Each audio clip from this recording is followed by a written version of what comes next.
A tough read over breakfast for Mr Clegg, particularly in the Daily Mail. The face of a leader at bay, says the headline. Yeah, poor Nick.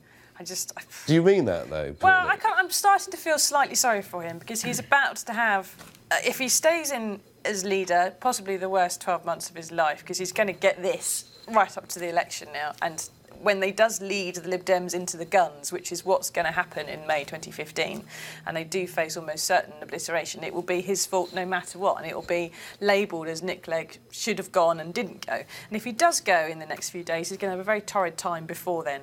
And there's even talk, I was hearing today, of suggestions that he could stay on as Deputy Prime Minister but resign as leader of the party, which would be suicidal, even more suicidal than this, because he's still been on the evening news taking potshots at them. So, I mean, there's a whole Tumblr website on the internet of pictures of Nick Clegg looking sad, and I just feel that there's even more. They've got another 100 pages worth of images today. I mean, but you know, you've got to accept.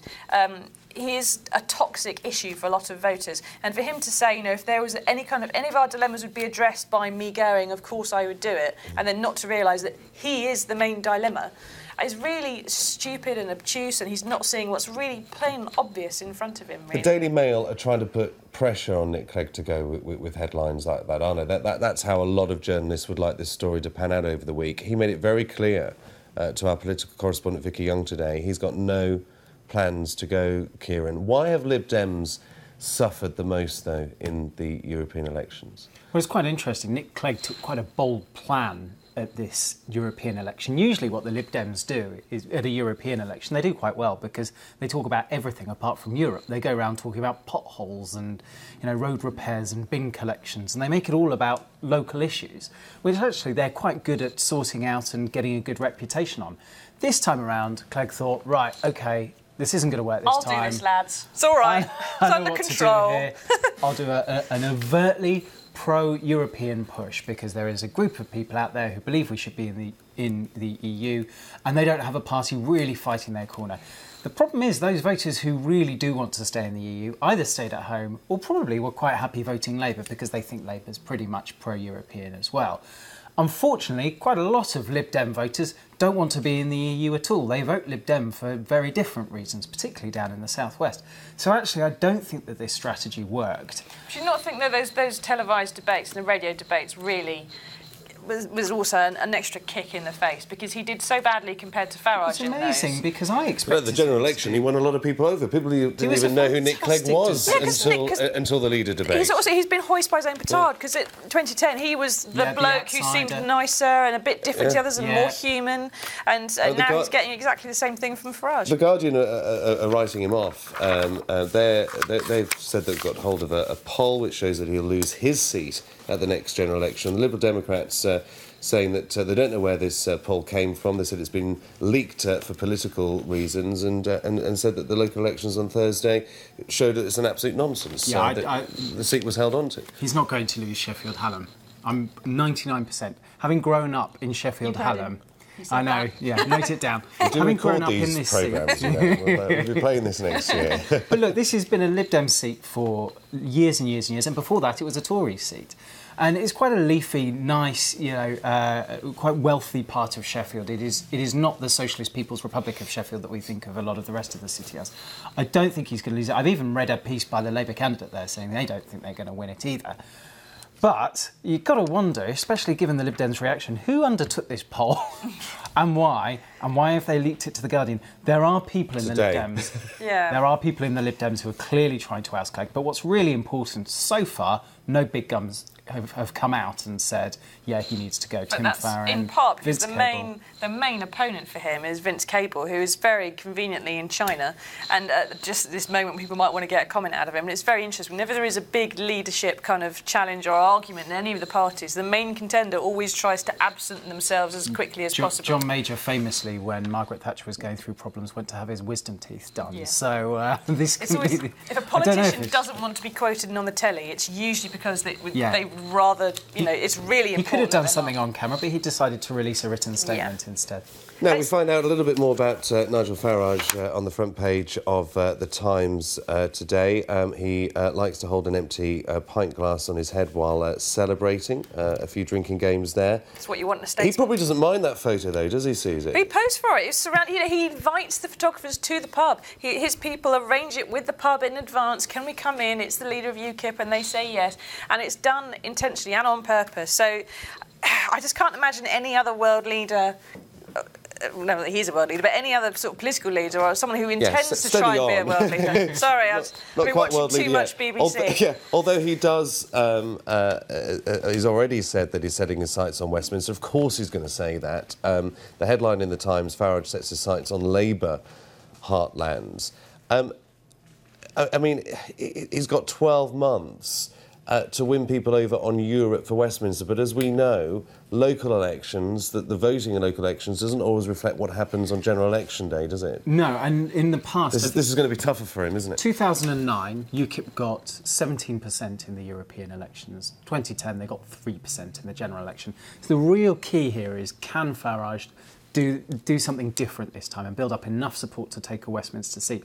I actually think he can. I think that things are a little bit different this time. The UKIP voters are enthused enough and committed enough to go out there and vote UKIP again, even at a general election. Do you think it's still a protest vote, as the likes of David Cameron keep telling us? It is a protest vote, but it's not a protest vote that's going to go away. It's a protest vote because people genuinely want to protest, and I think they'll genuinely want to protest at the general election as well.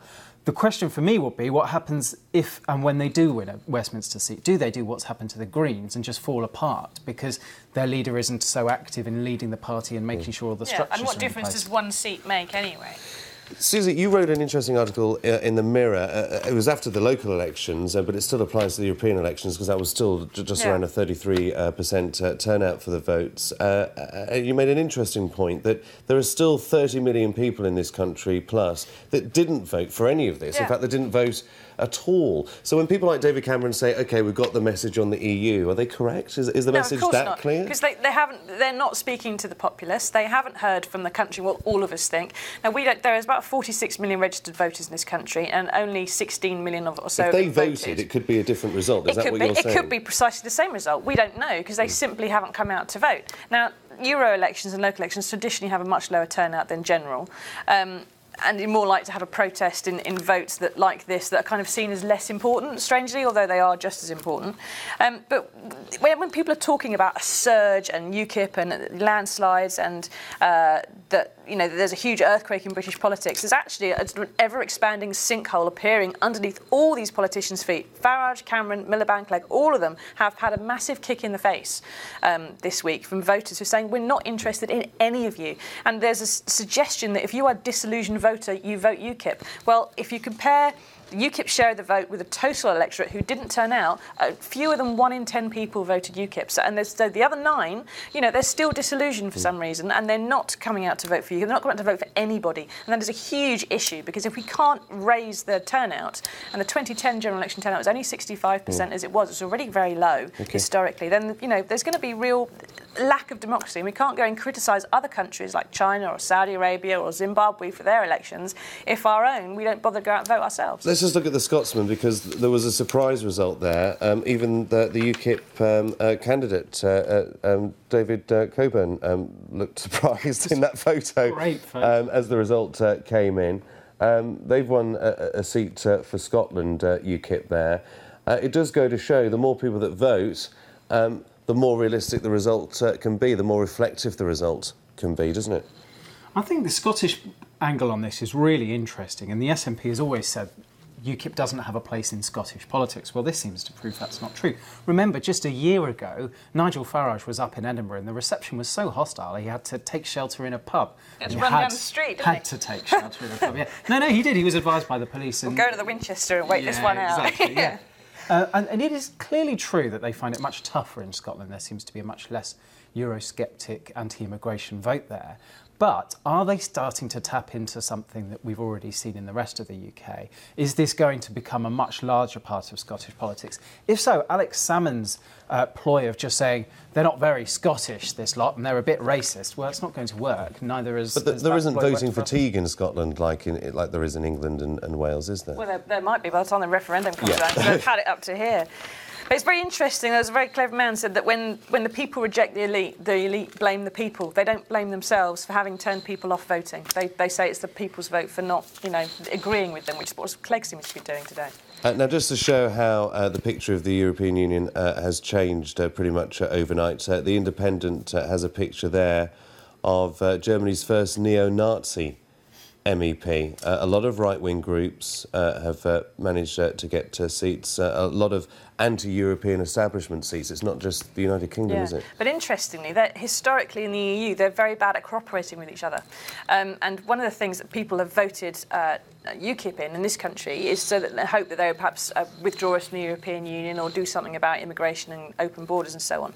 The fact is that if every UK seat in the European Parliament were cooperating together, that's still less than 10% of the total in the EU bloc. Therefore, for Nigel or for anyone else to kind of control legislation or block legislation, they have to start forming coalitions with other parties in the EU, which would mean... Because there's been a surge, but they actually haven't got that much influence over the European Union, have they? Not individually, so they would have to gang up together, and you then might start to see coalitions between the far-right parties, between Lega Nord in Italy, the People's Party in Denmark, which is quite like UKIP, perhaps even the Front National. And it starts to wonder, who do you sit next to and who is OK and who's not OK? And at one point, does the neo-Nazis vote become really important to, a British MEP? The other interesting thing about the elections in Germany is that Angela Merkel is still an absolute election-winning machine. She won again. Yeah, well, her party actually won the majority of the MEP votes, didn't they, as and well, what's interesting when you look at what's happening in both France and Germany, particularly France, is they are the two countries that are seen as the drivers of the European Union. They're seen as the countries that support it and want it, and let alone created it. Let's just have a look at the front page of the Daily Telegraph, Nigel Farage's pint glass photo there again. But we'll get to know a bit more about the leader of UKIP from his wife. Yeah, it's very interesting, actually. Someone's managed to buttonhole Mrs Farage at the Victory Party, which I think was a very ill-advised PR move, because considering the kind of people you have in UKIP, the chance of them having a lot of beer and saying something wrong are quite high. But she sort of revealed a few things, which is that he's not like this at home. He's quiet and puts his feet up, and he's not extrovert, and he does drink and smoke too much, and she worries that he doesn't eat properly.